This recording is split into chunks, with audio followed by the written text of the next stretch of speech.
안녕하세요. 대양전자통신고등학교 부탁해 이것만 전개로 파트를 맡은 교사 서효정입니다. 반갑습니다. 자, 우리가 지금 벌써 5번째 시간인데요. 첫 시간이 전기는 누가 발견했을까에서부터 해서 쿨롱의 법칙, 그 다음에 회로 소자 종류를 봤었고요. 자, 오늘은 직류와 교류에 대해서 보겠습니다.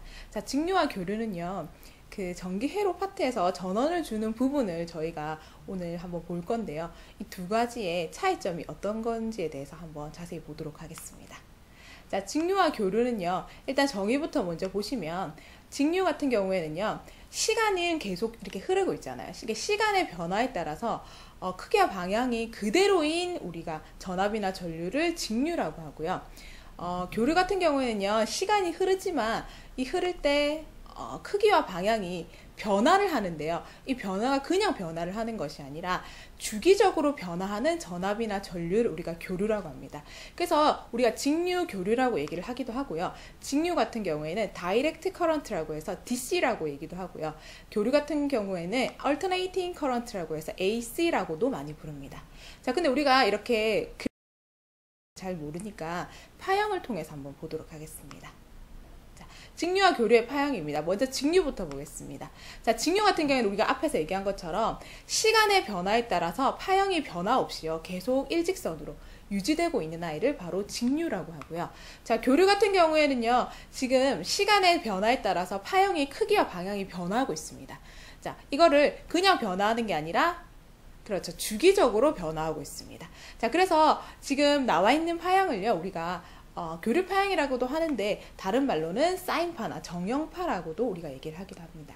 그렇다면 이 사인파와 정형파만 교류냐? 그런 거는 아닙니다. 그래서 우리가 이번에는 여러 가지 교류 파형에 대해서 한번 보겠습니다. 제일 먼저 지금 보이시나요?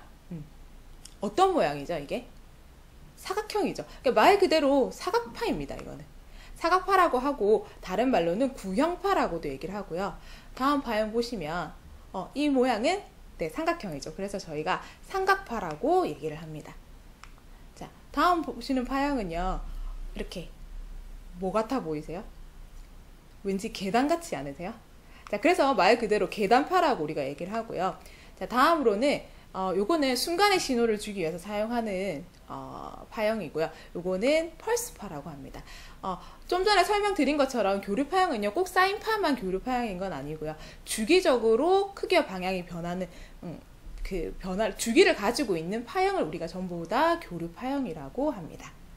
자, 그렇다면 이 교류 회로도 그렇고 직류 회로도 그렇고 전기 회로로 한번 구성을 해보면요. 자, 직류 같은 경우에는 직류와 교류를 일단 먼저 보고 나서 설명드리겠습니다.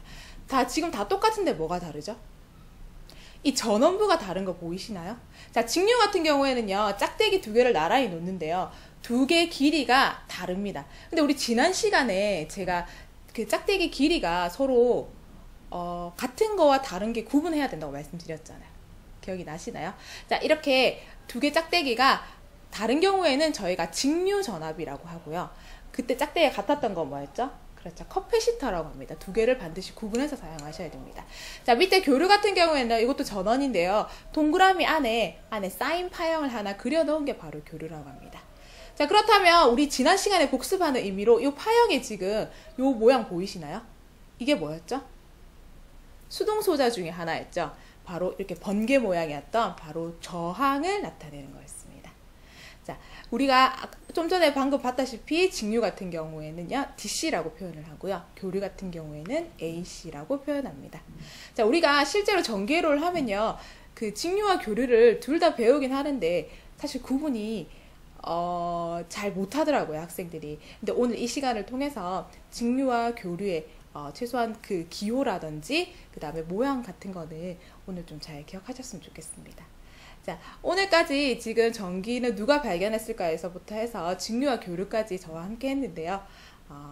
저희 대양전자통신고등학교에 입학 꼭 많이 오셔가지고 같이 즐거운 전기로 수업하셨으면 좋겠습니다. 감사합니다.